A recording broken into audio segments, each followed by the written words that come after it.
Ustaz, dalam Al-Quran disebutkan kita tidak bisa melihat syaitan. Namun apakah ada perbedaan bagi misal bayi-bayi atau balita? Anak saya umur 2 tahun beberapa kali menangis terus tanpa sebab yang diketahui dengan mata tertutup pada satu sudutnya. Kalau yang saya tahu tidak ada. Mereka tidak lihat insya Allah. Tidak lihat ya. Tapi mereka bisa menakut-nakuti. Ada sebagian dari teman-teman peruqyah mengatakan mungkin bukan mustahil mereka juga dilihat, tapi yang kita tahu dalil-dalil umum itu menjelaskan tidak ada yang dilihat. Jadi manusia itu tidak akan melihatnya karena Allah sudah mengatakan kecuali memang dasarnya orang tuanya membuka pintu itu. Misal orang tuanya memang dasarnya mewariskan syaitan itu kan gitu, turun temurun dia memandikan anaknya.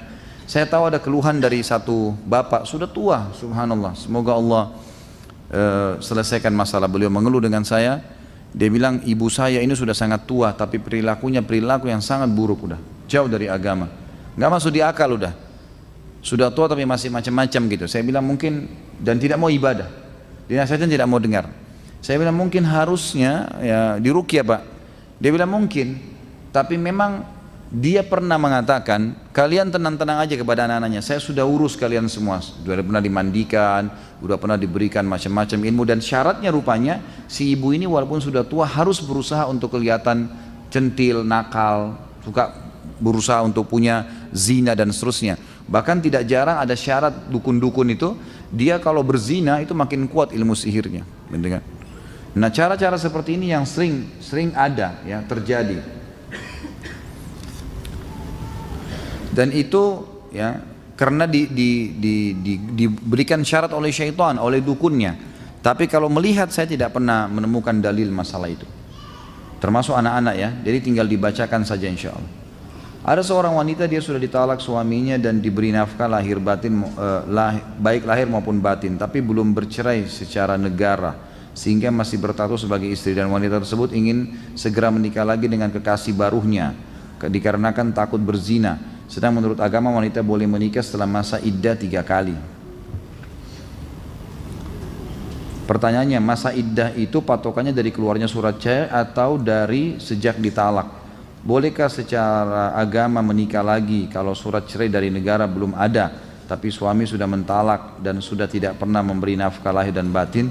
Tentu saja kalau secara syar'i boleh saja, secara syar'i sudah dianggap sah perceraian tersebut ya. Kalau dia sudah lewati 3 kali masa iddah sudah. Tetapi kalau menurut saya yang buat masalah nih, dia soalnya berhubungan gelap. Makanya dia buru-buru mau nikah dengan pacarnya tadi, gitu kan, kekasihnya. Itu harus diberhentikan, tidak boleh. Jangan buka pintu itu, gitu kan. Jangan karena sudah terbuka pintu syaitan akhirnya baru dia bilang dia harus buru-buru menikah. Kalau saran saya jangan buru-buru. Kan gitu, harus menahan diri, tunggu sampai iddahnya benar-benar selesai. Surat cerainya juga selesai, baru disilahkan dia menikah, tidak ada masalah. Ustaz, Anda pernah mimpi dijegal syaitan yang menyerupai sapam, menyerupai sapam komplek rumah Ana yang berusaha menjegal Ana sholat subuh, dan beberapa hari kemudian sapam tersebut ternyata meninggal dunia. Apakah itu perbuatan syaitan? Tentu saja ya. Ini kan mimpi, syaitan memang begitu.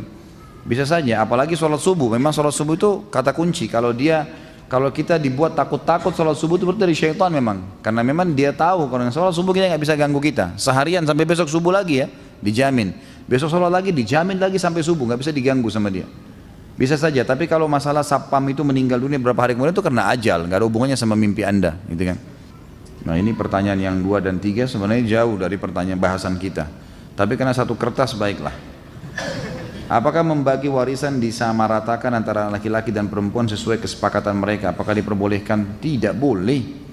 Tidak boleh. Hukum Allah laki-laki 2, perempuan 1. Walaupun Anda mau, nggak boleh. Terima dulu bagian Anda 2, laki-laki, perempuan 1. Setelah itu mau kasih sendiri silahkan. Tapi nggak bisa dari awal. Nggak boleh membantah hukum Allah. Ustaz, apakah Anda termasuk safar? Anda bekerja dari Bekasi Bogor, jarak 50 kilo, pulang pergi 100 kilo. Karena Ana ingat cerita seseorang sahabat Umar yang mengamanahkan istri yang sedang hamil lalu meninggal dan kemudian melahirkan di dalam kuburan. Apa ini? Pertanyaannya apa?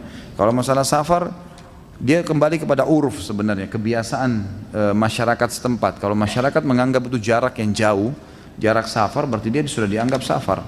Kalau itu dianggap jauh ya, antara tadi Bekasi sama Bogor misalnya. Tapi kalau masyarakat sudah anggap itu biasa, atau memang dia sendiri dan teman-temannya sudah biasa ulang lalang Bekasi, Jakarta atau Bogor ini, dan itu dianggap bukan jarak safar, dia sudah tidak boleh safar gitu.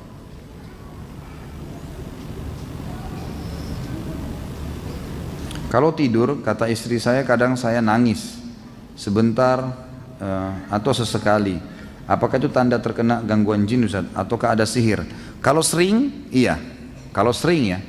Kalau cuma sekali saja mungkin karena ngigau, itu tidak termasuk sihir. Tapi kalau sering terjadi, apalagi sering terulang di malam-malam tertentu, biasanya penyihir itu menyerang di malam Jumat, gitu kan?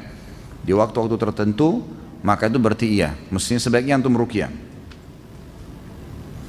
Saya punya adik laki-laki yang memiliki rasa was-was berlebihan dan seperti kehilangan kepercayaan diri, sehingga walaupun sudah dewasa tapi sikapnya masih seperti anak kecil, ketakutan berlebihan. Apakah ini termasuk gangguan syaitan karena berlangsung sudah cukup lama, lebih dari 3 bulan? Tentu saja ini dari syaitan itu, dia harus diberikan. Jadi gini, bukan berarti orang kalau kena gangguan sihir atau gangguan syaitan spontan diruqyah langsung ya. Jadi saya sudah sepakat dengan teman-teman peruqyah yang kenal saya tentunya, tidak semua, saya bukan ketua mereka, tapi saya kadang-kadang kalau diminta saran, diskusi, maka saya sampaikan. Jadi sebelum meruqyah itu harus ada diagnosa dulu, tanya dulu. Bisa saja mungkin itu penyakit kejiwaannya dia memang, hanya karena dia was-was, hanya karena memang, jadi umumnya lah seperti syaitan menggoda, itu masih gampang, tinggal ditepis dengan membangun kepercayaan dirinya. Tapi kalau memang itu rutin, memang dia ketakutan, atau kadang-kadang dia kalau lihat peruqyah saja itu sudah merasa nggak enak, nggak nyaman, gitu kan? Maka ini berarti pengaruh sihir. Setelah diagnosa, barulah kemudian baru diruqyah, gitu. Seperti itu. Ustadz, beberapa hari lalu sahabat saya cerita kalau suaminya dapat amalan dari seorang kiai untuk mengamalkan salawat nariyah sekian ribu kali tiap malam Jumat. Kata kiai tersebut untuk kesuksesan dan kebahagiaan hidup. Bagaimana menurut Ustadz mengenai hal ini? Bagaimana sebaiknya saya menasihatinya? Sama sekali tidak benar. Ini kan tidak pernah diajarkan oleh Nabi SAW. Kalau ada harus diajarkan oleh Nabi. Kita punya kiai kok, Nabi SAW. Pertama, salawat nariyah sendiri dengan lafadznya itu tidak pernah ada dalam hadis. Tidak pernah ada dalam hadis, gitu kan? Itu sendiri saja masih butuh dipertanyakan. Kalau salawat yang sudah jelas ada dalilnya silahkan amalkan. Tapi kalau yang belum dikarang-karang ini butuh ya penjelasan, butuh dalil. Apalagi kalau diamalkan sekian ribu kali. Ya. Teman-teman yang kemarin saya kasih nomornya, Ustadz Sahal bilang sama saya punya pengalaman, dia datang ke satu pesantren. Ya, kalau saya tidak salah ingat ceritanya begitu.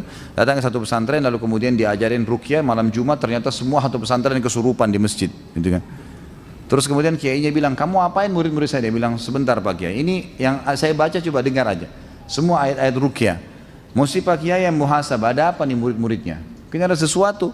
Ada nggak amalan yang biasa diamalkan? Nggak pernah ini ikuti Al-Quran dan Sunnah kok. Coba ingat-ingat. Mungkin ada zikir tertentu, wirid tertentu dibaca malam Jumat dengan sekian jumlahnya. Baru kiainya bilang, iya sih, sering membaca salawat nariyah sekian ribu, ya, kalau malam Jumat. Nah ini masalah ini. Ternyata ada reaksi ke situ, ya. Saya tidak menyalahkan orang yang mengamalkannya. Kalau anda mau mengamalkan silahkan, ya kan?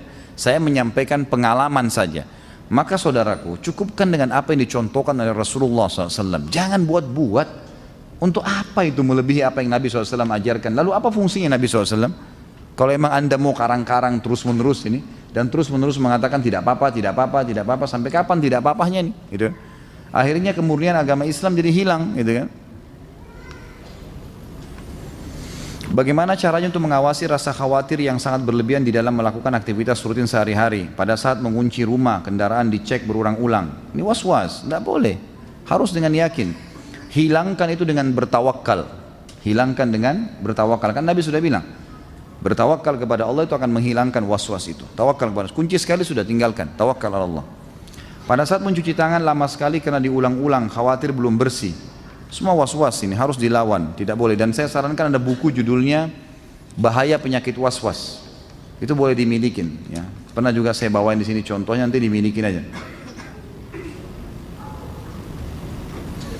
Adakah hadis membaca salawat pada Nabi SAW 10 kali di pagi dan sore hari? Ada hadisnya.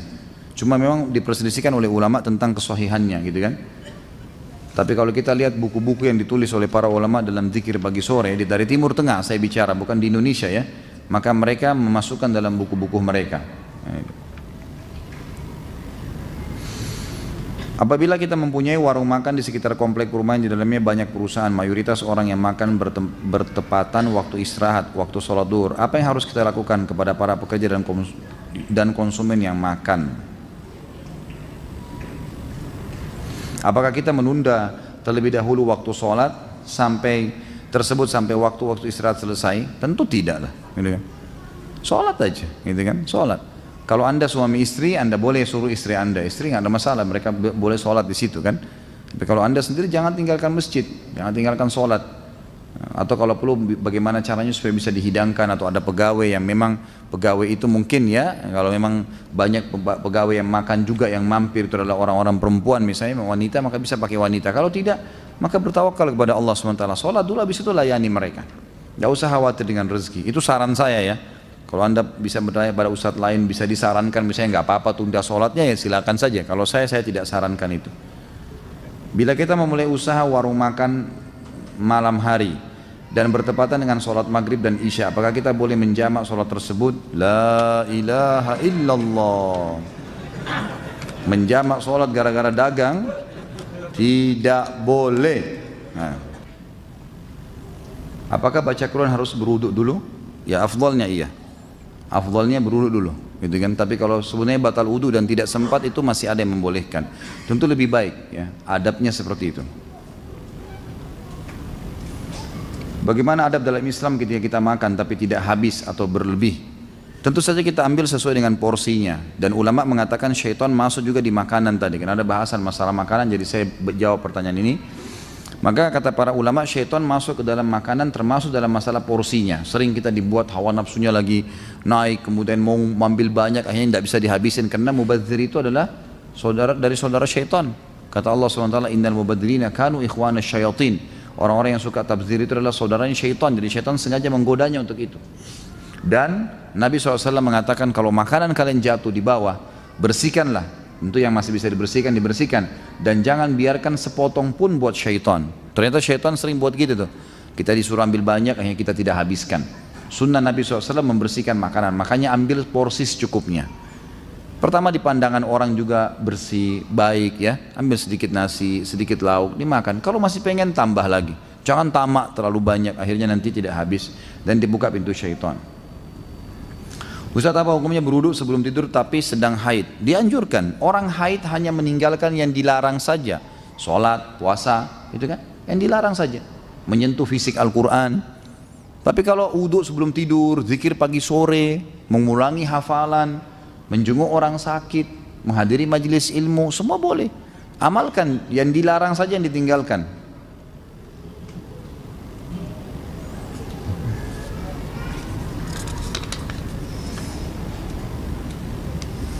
Jika kita terlambat sholat subuh karena ketiduran, misal bangun jam 5:30 pagi, apakah kita langsung ambil air wudhu dan sholat saat itu juga, atau kita tunda menunggu sampai matahari terbit pas duha? Tentu sholat pada saat itu. Pada saat itu juga sholat, jangan ditunda. Bahkan kalau anda sholat sebelum terbit matahari, maka masih masuk dalam waktu subuh, gitu kan?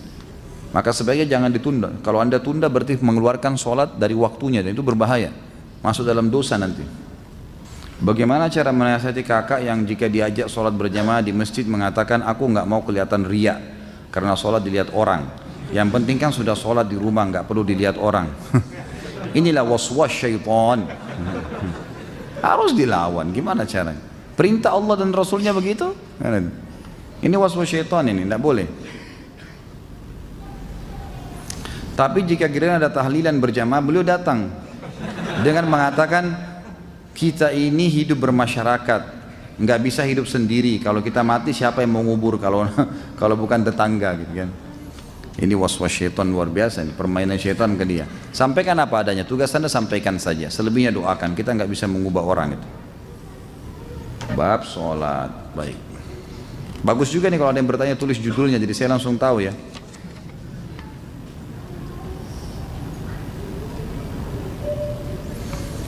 Apakah orang yang menggunakan buhul yang ditaruh di dompet, sholatnya tetap diterima? Sholatnya sah, tapi dia berdosa dengan buhulnya. Pertanyaannya, untuk apa taruh buhul di dompet? Kita dari kemarin 2 pertemuan bahas masalah ini, jangan lagi ditaruh buhul, keluarin semua, bakar. Nggak boleh lagi percaya yang begitu, tawakal kepada Allah SWT. Apakah termasuk sihir orang yang mencari pesugihan dengan memelihara tuyul dan babi ngepet? Sebenarnya ada nggak si Ato? Ya, hanya cerita sinetron saja. Allahu alam, saya tidak pernah berinteraksi sama tuyul dan babi ngepet ini. Tapi semua bisa terjadi. Namanya kuntilanak lah, apalah, pocong lah, semua itu istilah. Istilah bagi syaitan-syaitan yang dipakai oleh dukun-dukun. Di Indonesia, mungkin di negara Arab ada lagi istilah yang lain ya. Kenapa hanya ada di Indonesia ya? Mungkin karena itu bahasa kita. Itulah yang diwaris-wariskan satu sama yang lain. Apakah ada orang yang bisa melihat wujud jin di televisi sering ditontonkan kiai, ada yang ditutup matanya terus melukis di kain kanvas. Terkadang juga diperlihatkan cahaya yang terbang, kemudian menjadi batu mustika. Ini semua khurafat, permainan syaitan semua ini. Ini yang menyesatkan manusia. Jadi minimal supaya Anda akan percaya, oh ada. Dan sering dibuat acara-acara yang seakan-akan dengan syaitan itu menakutkan. Akhirnya menjadi takut, tambah jadilah syaitan itu, gitu kan. Jadi tinggalkan menonton semua yang horor, semua yang cerita fiktif, nggak ada gunanya. Tinggalkan, akhi dan ukhti, tinggalkan. Tutup tuh televisi di rumah. Nggak mati, nggak buta mata kita kalau dimatiin TV-nya kan, nggak putus tangannya, malah lebih tenang. Coba deh, yang sering nonton TV coba berhenti 2 hari aja, biar tangannya gatal, tahan, jangan dibuka udah. Buat apa Ustaz? Sibukin, baca Quran, dengar radio, ceramah, putar ceramah-ceramah di YouTube, dengar, pasti waswas syaitan kuat, lawan. Coba terapkan seminggu, 2 minggu, nanti lama-lama kita akan melihat itu semua memang betul sesuatu yang baik untuk kita lakukan. Jadi tinggalkan, memang tidak boleh lagi, karena itu hanya merusak akidah saja ya. Ada seseorang menyarankan baca doa Nurun Nubuwat agar tersembuh dari penyakit. Yang saya tanyakan, apakah doa tersebut sesuai dengan tuntunan Rasulullah SAW? Saya tidak pernah tahu nih Nurun Nubuwat ini seperti apa, dan saya selama saya belajar ya, saya tidak tahu, Allahu alam. Sebatas ilmu saya tidak pernah saya temukan ada judul doa seperti ini yang Nabi SAW berikan. Jadi yang saya tahu tidak pernah ada ya, Allahu alam, yang saya tahu begitu. Tapi kalau memang Anda lihat wirid yang ada di dalamnya adalah zikir-zikir ruqyah, yang buku kemarin saya bawain tuh, kalau sama berarti zikir ruqyah, berarti bisa saja di zikir ruqyah, sebab saya tidak tahu isinya. Kalau isinya selain zikir-zikir ruqyah yang ada sunnah-sunnah Nabi SAW, berarti itu nggak benar, itu dibuat-buat. Setiap manusia memiliki korin yang selalu menceritakan kita. Pertanyaan, apakah korin itu termasuk jin muslim? Tidak bisa dikatakan jin muslim, korin. Dan kita tahunya korin itu syaitan. Syaitan berarti bisa muslim, bisa kafir. Tapi yang jelas dia fasik ya. Dia anak buahnya iblis lah istilahnya, yang pasti akan masuk dalam api neraka.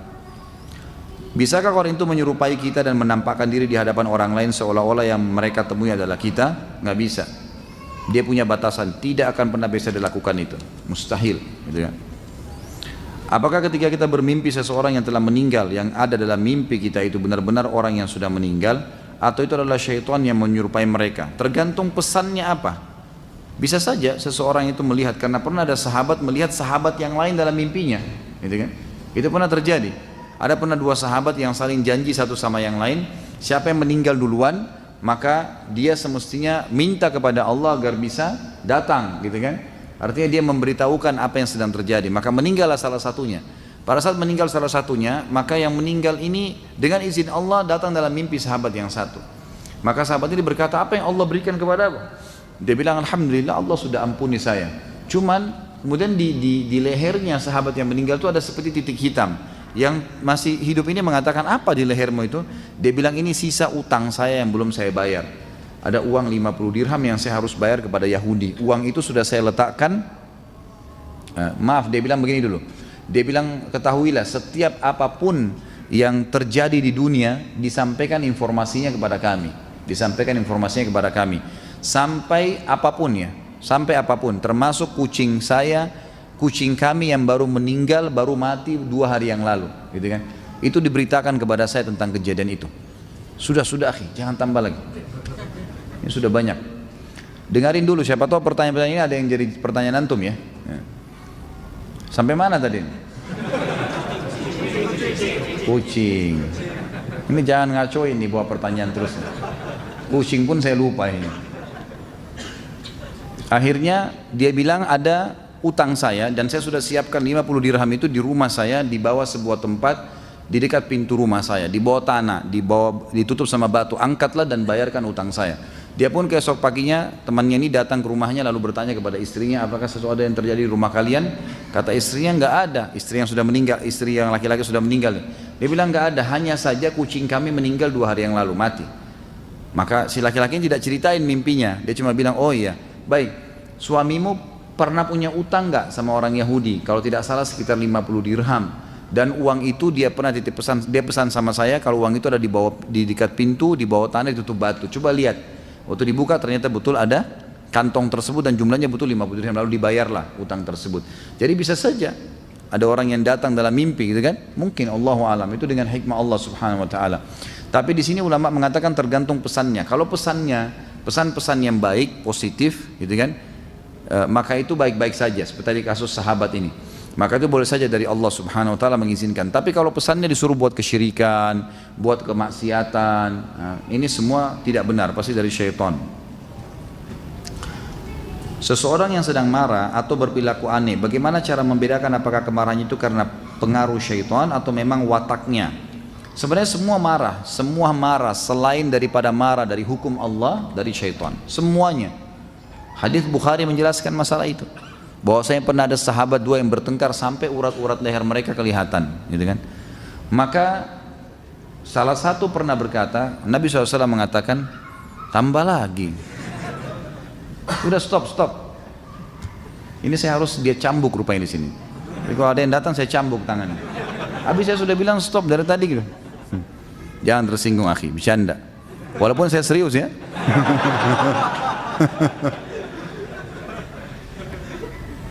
Sampai mana tadi? Hah? Cambuk? Hah? Sampai mana tadi? Lupa? Sama-sama lupa. Baik.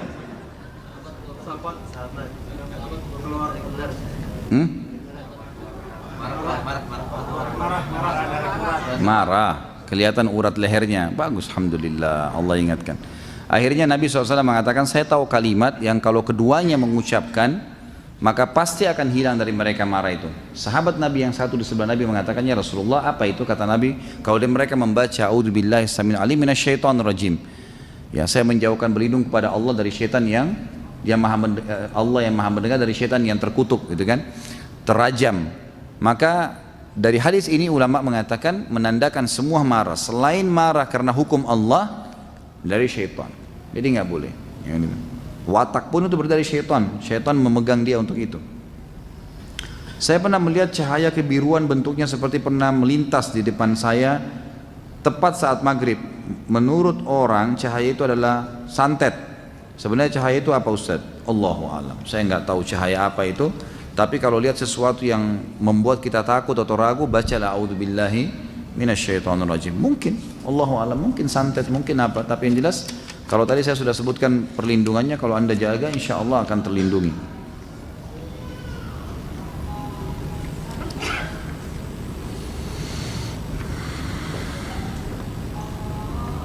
Baik, ini kena 1 Muharram ya. Ustaz, peringatan 1 Muharram dilarang sampai sejauh mana? Jika 1 Muharram dijadikan momentum syiar Islam, apakah dilarang? Misal akan ada acara gebiar Muharram, lalu diadakan lomba-lomba seperti tahfidzul Quran, adzan, cerdas cermat, Quran dan seterusnya. Apakah tidak diperbolehkan? Syukran. Allahu alam, saya bukan mengatakan pendapat saya pribadi ya, bukan masalah pendapat saya pribadi, tapi memang kita harus kembali kepada pendapat umumnya ulama. Ulama-ulama yang saya pernah belajar dari tangan mereka, mereka mengatakan tidak pernah ada dicontohkan oleh Nabi SAW, padahal Nabi adalah Nabi. Utusan Allah SWT. Begitu pula dengan para sahabat merayakan tahun baru Islam, tidak pernah ada itu. Belum pernah mereka merayakan itu. Kalau kita mengemasnya, mengatakan ya kena alasan kaum muslimin adakan tahun baru Islam, kenapa? Karena orang Nasrani punya tahun baru Masehi kan. Makanya kita juga tarik-tarik mencontohi kata Nabi SAW, man tasyabaha biqaumin fahuwa minhum. Siapa yang menyerupai satu kaum maka dia akan sama dengan mereka. Jadi kita karena merasa begitu, ada acara hari lahirnya Nabi Isa, kita juga buat acara lahirnya Nabi Muhammad SAW, ikut-ikuti mereka. Untuk apa? Untuk apa menambah-nambah nih? Kenapa kita harus merayakan 1 Muharram? Apa masalahnya? Apa urusannya gitu? Nggak ada hubungannya dengan syariat kita, gitu. Maaf, jangan tersinggung kalau saya membahasakan begini ya. Karena kita kan di Indonesia setiap orang katanya punya hak untuk menyampaikan. Saya juga punya hak menyampaikan apa yang saya pelajari kan gitu. Sebagaimana ada orang yang sesat menyampaikan segala macam pendapat yang salah. Kita cuma meminta dalil saja. Kembali kepada kemurnian agama. Permasalahannya adalah belum pernah diriwayatkan Nabi SAW merayakan, kiai dan guru kita tidak pernah merayakan satu Muharram dengan alasan apapun, lomba kuda kah, lomba manah kah, nggak pernah ada kan? Nggak pernah ada sama sekali. Maka tidak perlu diadakan. Karena kalau anda buka itu, nanti tahun depan arahkan lagi. Nanti dari cerdas cermat pindah ke ini, pindah ke itu. Nanti macam-macam terbumbu-bumbu hilang. Ya kan? Terbumbu jadi macam-macam, jadi kemana-mana. Nabi SAW tidak pernah rayakan Isra dan Mi'raj. Memang Nabi nggak pernah rayain itu. Coba datangin riwayat deh. Ada nggak pernah Nabi rayain Isra Mi'raj? Memang nggak pernah. Tapi kan itu momentumnya. Kita disuruh buat majelis ilmu, jelasin kepada kaum muslimin. Bukan ditentukan tanggalnya lalu dirayakan. Karena gitu. Jadi memang ini kita hanya mengajak kepada kemurnian syariat. Tapi kalau anda menganggap ya sudahlah saya tetap mau lakukan, ya, itu hak anda, silahkan. Anda mau lakukan silakan saja. Jangan salahin saya tapi, karena saya juga punya hak menyampaikan apa yang saya tahu, gitu kan? Dan saya betul-betul bukan mengajari yang salah, cuma mengajak kepada kemurnian agama. Karena itu kalau dibiarkan saudaraku, maka akan banyak embel-embelnya, banyak bunganya. Agama kita jelas, terang, seperti matahari di siang hari, nggak butuh ditambahin, nggak butuh. Apa ini? Apa judul buku yang dimana bisa didapatkan? Oh tadi mungkin ya. Ini judulnya sudah saya lihatin tadi. Jangan takut syaitan dan membongkar praktek sihir dan perdukunan. Gitu. Kalau ada yang mau nanti, kalau salah ada beberapa yang saya bawa. Kalau tidak nanti bisa dicari toko buku mana saja. Terbitan Pustaka Tazkiyah. Apakah orang kafir juga bisa dilakukan ruqyah syariah? Bisa. Bisa nggak masalah. Gitu kan? Pernah kan sahabat meruqyah satu kepala suku yang kena bisa kan? Padahal mereka orang kafir. Lalu sembuh, jadi nggak ada masalah. Apakah ketika membaca doa keluar rumah tidak diganggu syaitan, tapi ketika perjalanan bisa berbuat dosa juga? Bisa, maksudnya tidak diganggu oleh syaitan di sini, tidak dibuat keburukan buat dia. Tapi kalau dia mau berbuat dosa, apakah dia bisa berbuat dosa? Ini butuh rincian. Yang jelas Allah Subhanahu Wa Taala dengan doa itu akan menahan dia secara fitrahnya sebagai manusia. Seperti misalnya gini. Kita coba berdoa kepada Allah, ya Allah bangunkan saya malam hari. Ya itu. Bangun nggak nanti malam? Bangun. Pasti kaget. Tinggal orang itu mau sholat atau tidak. Kalau ada orang tidur lagi, berarti kan dia sendiri yang langgar itu ya. Tadi dia berdoa keluar minta agar dia selamatkan dari syaitan. Allah sudah selamatkan. Setiap dia mau buat dosa Allah tahan. Ada halangan-halangannya. Tapi tetap kalau dia ngotot mau kerjakan, ya dia melanggar sendiri. Karena datang dari Allah SWT dalam bentuk sinyal ngingatin dia. Apakah membaca surah Al-Baqarah semua ayat atau sebagian cukup? Tentu semua ayat ya, karena surah Al-Baqarah. Dan ini maksudnya adalah supaya seseorang itu terbiasa membacanya, mencintainya, gitu kan? Memang begitu.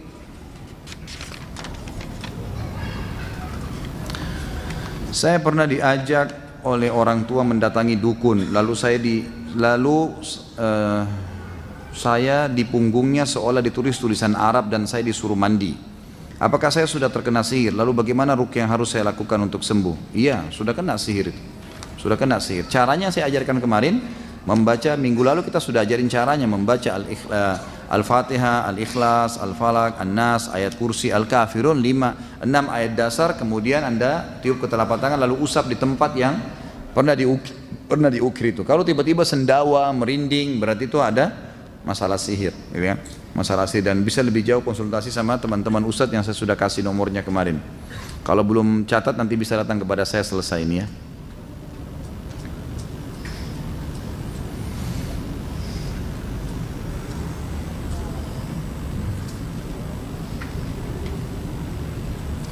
Apakah ini adalah perbuatan atau pengaruh syaitan jika ada saudara sekandung yang saling bermusuhan dalam waktu yang lama?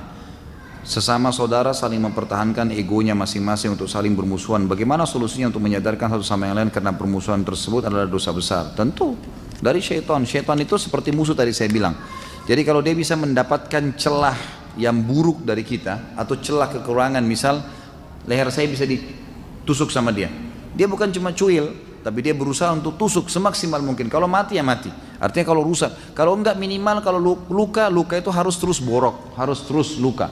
Jadi kalau kita terbiasa misalnya melakukan nonton gosip jam 8 pagi, maka syaitan buat itu indah supaya kita terus rutin kerjakan. Jadi lukanya borok terus, gitu kan? Sambil dia kerjakan amal soleh yang mungkin syaitan tidak bisa menggunanya di situ. Nah, jadi memang harus hati-hati. Tante saya beberapa hari yang belakangan ini sering muncul rasa takut, gelisah, dan sering muncul perasaan yang beliau sendiri tidak tahu kenapa dan apa yang beliau rasakan. Apa ini? Ana izin saran. Apakah beliau harus diruqyah atau apa ya Ustaz? Iya, ruqyah saja. Pokoknya seperti ini was-was semua dari syaitan. Dan nanti diambil ya nomornya Ustaz Sahal sama Ustaz Husain Mubarak kemarin itu harus dicatat dan selalu konsultasi sama mereka itu. Bagaimana hukumnya anak dibiayai sekolah hingga kuliah oleh orang tua yang bekerja di lembaga keuangan konvensional yang jelas penuh transaksi riba dan gharar? Tentu tidak boleh ya. Tidak boleh. Jadi orang tua kita berdosa karena dia memberikan nafkah haram, ribawi. Anda sendiri harus bertaubat kepada Allah Subhanahu wa taala. Kalau sudah taubat, maka mudah-mudahan ya yang lalu-lalu itu sudah Allah maafkan, sekarang jangan buka lagi pintu riba itu. Jika masih suka emosi, padahal selalu sholat dan baca Al-Quran, apakah harus diruqyah? Seringkali sadar tapi keesokan masih tetap emosi, terus diruqyah. Bahkan jangan heran ya, ada penghafal Al-Quran itu diruqyah kesurupan. Ada. Banyak kasus terjadi. Jadi tidak selamanya gitu. Bisa saja. Nabi SAW aja kena sihir, apalagi cuma penghafal Al-Quran ya. Terkadang kita melihat orang menempel tulisan Bismillah dalam bahasa Arab dan sebagainya di motor atau mobil. Apakah itu dikatakan sebagai jimat untuk terhindar dari bahaya? Tentu tergantung niatnya ya. Kalau Bismillah ditempel stiker misalnya, atau doa keluar rumah, atau la ilaha illallah, atau simbol keislaman, itu tidak ada masalah insya Allah. Asal dia bukan menggunakan itu untuk menyelamatkan dari masalah. Tapi misalnya dia taruh Bismillah di setirnya karena dia niat setiap dia memulai supaya dia teringat, itu boleh. Tapi kalau dianggap stiker itu bisa berikan manfaat kepada dia, itu tidak benar. Karena saya sudah pernah bilang, ayat kursi sebesar 10 kali 10 meter pun di rumah kita tidak bisa mengusir syaitan. Al-Quran pun dengan lengkap ditaruh tidak akan bisa mengusir syaitan, kecuali kalau dibaca, gitu kan? Kecuali kalau dibaca.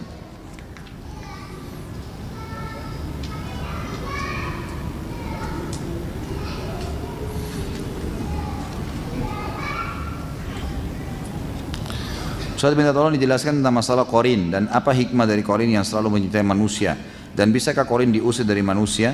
Qarin itu memang Nabi SAW jelaskan, ada memang qarin, kalian didampingi oleh qarin, syaitan yang memang Allah titipkan gitu kan, yang selalu membisikkan keburukan. Ini semua karena permintaan iblis ya, yang ingin menyesatkan manusia, maka Allah SWT izinkan dia.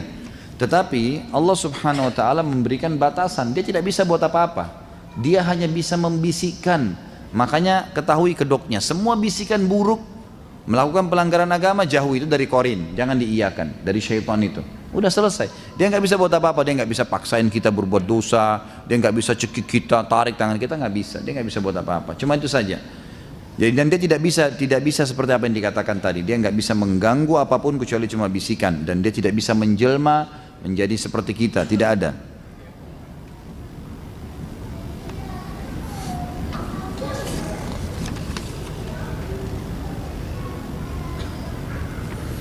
Cara untuk mematikan syaitan yang berbentuk manusia dan cara menunjukkan mereka ke jalan yang benar, seperti seorang yang mengatakan lebih memilih sholat bersama syaitan daripada sholat rapat-rapat misalkan.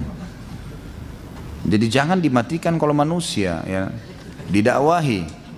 Kalaupun harus diperangi, maka itu adalah musuh-musuh, orang-orang kafir yang di medan perang, itu baru. Nah itu semua adalah hizbus syaitan namanya ya, kelompok-kelompok yang bersama syaitan, orang-orang yang memerangi kaum muslimin gitu kan, itu semua dari syaitan, memang itu harus diperangi. Tapi kalau orang yang hanya sekedar dari kata-katanya karena kejahilannya, dia butuh didakwahi, didoakan, jangan dibunuh kalau gitu.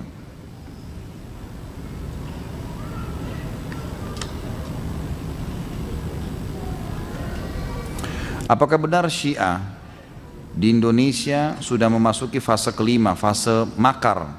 Allahu a'lam. Apakah mereka mau masuk fase itu tidak? Kalau mereka masuk fase itu ya tentu kita hadapi, nggak ada yang perlu dikhawatirkan, gitu kan? Tapi begini, masalah Syiah jangan dibesar-besarin. Mereka adalah kelompok yang kecil, bukan besar, gitu kan? Ahli sunnah adalah komunitas, tetapi ahli sunnah tidak boleh diam.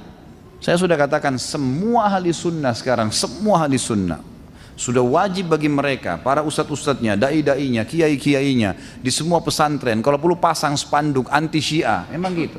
Pemerintah kita harus melarang kelompok ini, sebagaimana Malaysia melarang. Nggak boleh ini kelompok ngawur ini. Mengatakan Al-Quran kurang, sahabat dikafirkan, tidak mungkin itu, nggak mungkin udah. Ini nggak boleh dibiarkan ini. Tentu kalau dibiarkan mereka bisa buat makar. Kalau sekarang saya tidak tahu ya, karena tidak ada kelihatan masalah makar itu. Tapi bisa saja terjadi karena terbukti di Irak, terbukti di Syria, terbukti di Yaman. Pada saat mereka berkuasa mereka membantai kaum muslimin. Ahli sunnah dianggap halal darahnya. Sementara kita ahli sunnah tidak pernah menghalalkan darah mereka, tidak pernah. Kita mengklaim kalau orang yang sudah mengatakan Quran kurang, sahabat kafir, bisa sampai pada tingkat kekufuran dan tetap didakwahi, tetap diberikan kesempatan taubat. Beda dengan mereka, gitu kan? Jadi memang ini harus hati-hati. Kalau memang demikian, bagaimana sebaiknya sikap kita? Saya bilang tadi, sikap kita harus semua pesantren wajib pasang spanduk anti Syiah. Semua kiai-kiai ustadz menjelaskan siapa mereka, dan alhamdulillah MUI sudah keluarin buku. Mestinya buku itu dibedah di mana-mana. Kan gitu, teman-teman sudah berupa ijtihad. Yang lain juga sudah banyak tahu ya, harusnya memang disebarin. Tindakan nyata apa yang bisa kita perbuat untuk mencegah, mengingat mungkin kita masih punya waktu untuk mencegahnya? Tentu saja ya, harusnya kita bisa melakukan kiat-kiat banyak ya, banyak hal. Kemarin saya diundang di Bandung untuk acara itu dengan teman-teman aliansi Syiah, anti Syiah. Kemudian kita menjelaskan tentang Nabi Muhammad SAW siapa, bagaimana mencintai beliau, mencintai para keluarganya, sahabatnya. Lalu kita membahas sedikit tentang masalah Syiah ini. Memang sudah harusnya, dan saya temukan Masya Allah ibu-ibu itu ya, ibu-ibu yang jadi kalau tidak salah aliansi wanita nasional anti Syiah, seperti itulah. Dan itu mereka sudah sampai pada tingkat mendapatkan di buku-buku sekolah sekarang, buku SMP, buku SMA. Kalau dulu tokoh-tokohnya ada Wati, ada siapa gitu kan, kata mereka begitu. Sekarang sudah diganti Husain, Fatimah, dan selalu ceritanya kalau ada Fatimah sama Aisyah, Aisyah pasti anak nakal gitu kan, kesannya begitu. Jadi sudah masuk ke masalah pendidikan, udah mulai masuk ke masalah jajaran politik dan seterusnya. Memang orang ahli sunnah sudah harus hati-hati nih. Jadi yang punya wewenang bisa mengingatkan pejabat-pejabat kita, ingatkan. Kalau perlu insya Allah semoga Allah berikan hidayah presiden dan wakilnya, menteri-menteri kita semua mengetahui tentang masalah ini, bahayanya ya. Memang itu bahaya sekali pemahaman ini, nggak boleh dibiarkan. Apakah ada ibadah khusus di bulan Muharram? Tentu ada, puasa 2 hari ya, Tasu'a dan Asyura. Jadi nanti hari Kamis depan ya, ini hari Rabu sekarang, Kamis besok, Kamis depan dan Jumat, itu Tasu'a dan Asyura, 9 dan 10 Muharram. Disunnahkan puasa. Ini sekalian saya jawab karena memang berhubungan dengan materi. Memang saya tadinya mau jelaskan di akhir penutupan bahasan kita. Jadi disunnahkan, hadisnya adalah Nabi SAW pernah kedatangan sahabat di hari Asyura 10 Muharram, lalu sahabat itu mengatakan, ya Rasulullah hari ini Yahudi puasa. Maka kata Nabi SAW, coba tanyain kenapa mereka puasa. Lalu sahabat ini pulang membawa informasi mengatakan, ya Rasulullah mereka berkata, kalau hari ini hari di mana Allah selamatkan Musa dari kejaran Fir'aun, maka kami berpuasa sebagai tanda syukur kepada Allah. Maka kata Nabi SAW, kami lebih berhak terhadap Musa daripada mereka. Maka beliau menyuruh puasa. Lalu dalam hadis Bukhari Muslim dijelaskan, waktu ditanya tentang fadilah puasa Asyura 10 Muharram, beliau mengatakan bisa mengampuni dosa-dosa kecil setahun yang lalu. Itu kan, jadi dibersihkan dosa setahun yang lalu. Maka ini berarti fadilah. Kemudian puasa 9-nya disebutkan dalam hadis riwayat Tirmidzi dengan sanad hasan, bahwasanya beliau mengatakan, lain baqitu ila qabil asumanna tasi', kalau saya masih hidup tahun depan saya akan ikutkan dengan puasa 9-nya agar tidak sama dengan Yahudi. Itu memang ada dianjurkan di bulan Muharram, tapi selain ini tidak ada ibadah yang khusus diperintahkan. Teman saya orang tuanya meninggal, dia sudah tahu tentang sunnah yang tidak ada tahlilan di dalam Islam, tapi keluarganya belum faham tentang sunnah, tetapi keluarganya tetap saja mengerjakan. Pertanyaannya, apakah tindakan teman saya agar baik di mata keluarganya dan baik di mata Allah? Nah, sampaikan. Ya, sampaikan apa adanya. Kalau saya belajar, saya dapatkan ini belum pernah ada sunnahnya. Lalu dalam kematian itu kita jalankan sunnah Nabi SAW. Sunnahnya adalah orang-orang ini membuka pintu rumahnya 3 hari, menerima orang-orang yang datang untuk takziah. Kemudian orang yang datang bertakziah mendoakan, membawakan makanan dan minuman selama 3 hari. Itulah sunnah Nabi SAW. Tidak lebih daripada itu. Dan Nabi SAW kalau bertakziah di rumah sahabat tidak pernah berlama-lama. Mendoakan, a'lamallahu ajrakum, inna lillahi ma'a'ta wa lillahi ma'akhad wa kullu syai'in bimiqdar. Ya.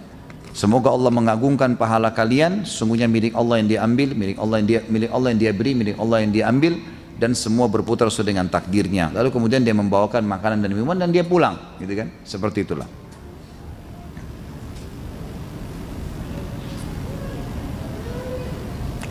Saya mau tanya pembahasan minggu lalu tentang sihir. Yang saya tangkap dari penjelasan Ustadz, orang yang minta diruqyah tidak termasuk dalam hadis 70.000 orang yang masuk surga tanpa hisab.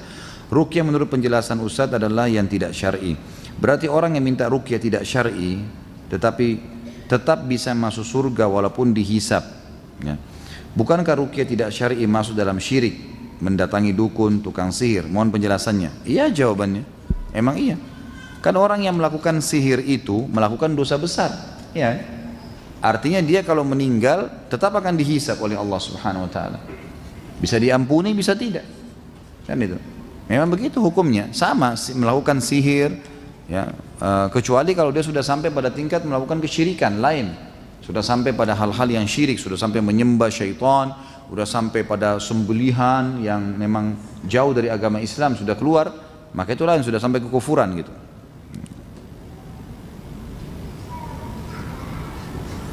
Bagaimana dengan alat musik yang terlanjur kita miliki? Bolehkah kita jual?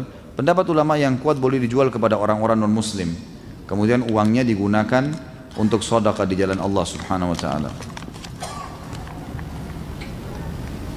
Saya punya kakak yang terkena sihir dan apa ini? Tidak jelas ya. Seperti orang stres maupun sakit jiwa. Kami sekeluarga sudah mencoba secara medis, juga kepada psikolog maupun ustadz, dan terus berdoa. Beberapa ustadz yang kami datangi menjelaskan bahwa beberapa jin di tubuhnya kakak saya. Pertanyaan saya itu, apakah bisa ruqyah jarak jauh oleh seorang ustadz? Kalau ruqyah jarak jauh, kalau melalui telepon, ya, dia dengar suaranya, itu masih ada yang membolehkan. Ya, itu masih dibolehkan. Tapi kalau misalnya duduk di sini, kemudian dia baca ruqyah, niatkan orang rumah sana, itu nggak ada. Itu nggak boleh, gitu kan? Adakah pengaruh umur jin terhadap kekuatan terhadap ruqyah? Saya tidak pernah tahu masalah ini, tapi setahu saya tidak. Insya Allah tidak. Jadi peruqyah itu makin soleh dia, maka makin besar pengaruh bacaannya. Apalagi kalau dikuatkan dengan pasien juga memperbaiki keadaannya secara ibadah, maka lebih kuat lagi. Bagaimana membersihkan rumah dari pengaruh jin-jin? Karena kakak saya tidak sadar atau kurang sadar lagi untuk membaca Al-Quran. Jadi diruqyah rumahnya, sudah saya jelaskan. Ambil air, kemudian diruqyah rumah itu. Diruqyah air tersebut lalu disemprot di sekitar rumahnya. Insya Allah itu bisa membersihkan dari penyakit sihir tadi. Dan saya sarankan nanti sebentar ya, saya ulangi aja nomornya Ustaz Sahal, nanti dicatat lagi karena ini kayaknya masih banyak yang tidak hadir kemarin. Dicatat nanti konsultasi dan bisa undang beliau ke rumah. Sama Ustaz Husain tadi itu bisa diundang insya Allah. Saya punya kenalan, dia mengaku sebagai ahli pengobatan menggunakan telur ayam sebagai media pemindahan penyakit pasien dan juga menyuruh pasien mandi dengan bunga-bunga tertentu. Apakah ini merupakan praktek sihir? Jelas. Iya. Ya. Iya. Jauhi itu nggak boleh.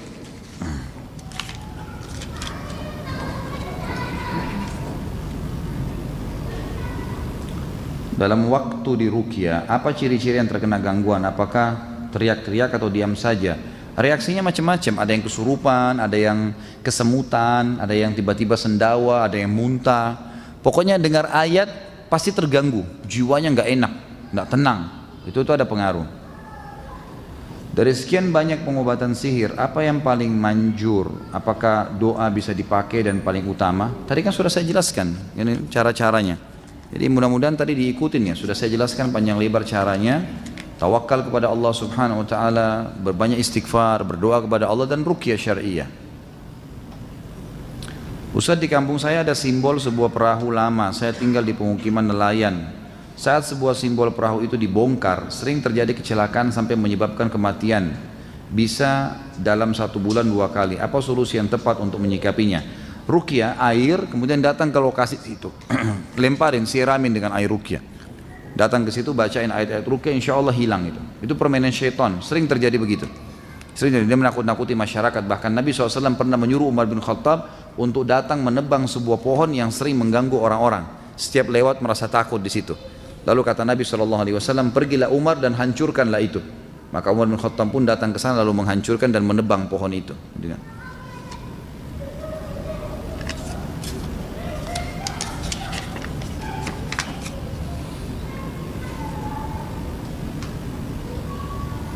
Apa tidak punya anak juga termasuk karena gangguan jin? Bagaimana meruqyahnya? Bisa terjadi. Jadi bukan berarti dia tidak subur. Mungkin dia subur, suaminya juga baik gitu kan, normal saja. Kalau ditinjau secara medis tidak ada masalah. Kalau medis sudah mengatakan ini memang ada masalah, faktor keturunan misalnya, berarti sudah itu tinggal ikhtiar, beristighfar, minta kepada Allah. Tapi kalau secara medis mengatakan semestinya ini sel telurnya normal, ini sperma suaminya diteliti memang masih bagus, nggak apa-apa, berkualitas, berarti ada pengaruh syaitan. Karena memang dia bisa menghalangi ya, tapi dia tidak bisa melakukan hal lebih daripada itu. Dia bisa menghalangi. Seperti misalnya ada hadis yang menjelaskan kalau seseorang berhubungan badan tidak membaca doa, Allahumma jannibna minasyaitonir rajim, syaitani ma razaqtana, ya Allah jauhkanlah kami dari syaitan dan jauhkan syaitan dari apa yang kau karuniakan kepada kami, maka syaitan partisipasi di hubungan itu. Artinya dia bisa terlibat dalam rahim biologis, ya. Dia bisa lari dalam tubuh manusia dengan darah gitu kan. Jadi memang itu bisa terjadi. Makanya sebaiknya memang dia ruqyah ya. Coba diruqyah, dan banyak orang yang diruqyah juga dengan teman-teman yang sudah saya kasih nomornya itu, insya Allah beberapa bulan kemudian setelah ruqyah ada reaksi, mereka hamil dan seterusnya. Ayat 1000 dinar, 1000 macam kekayaan, apa benar Ustaz? Allahu a'lam. Ayat ini memang ayat yang benar dalam surah At-Talaq ini ya. Tapi kalau dinamakan ini ayat 1000 dinar, saya tidak pernah tahu itu. Ini tambahan baru ini.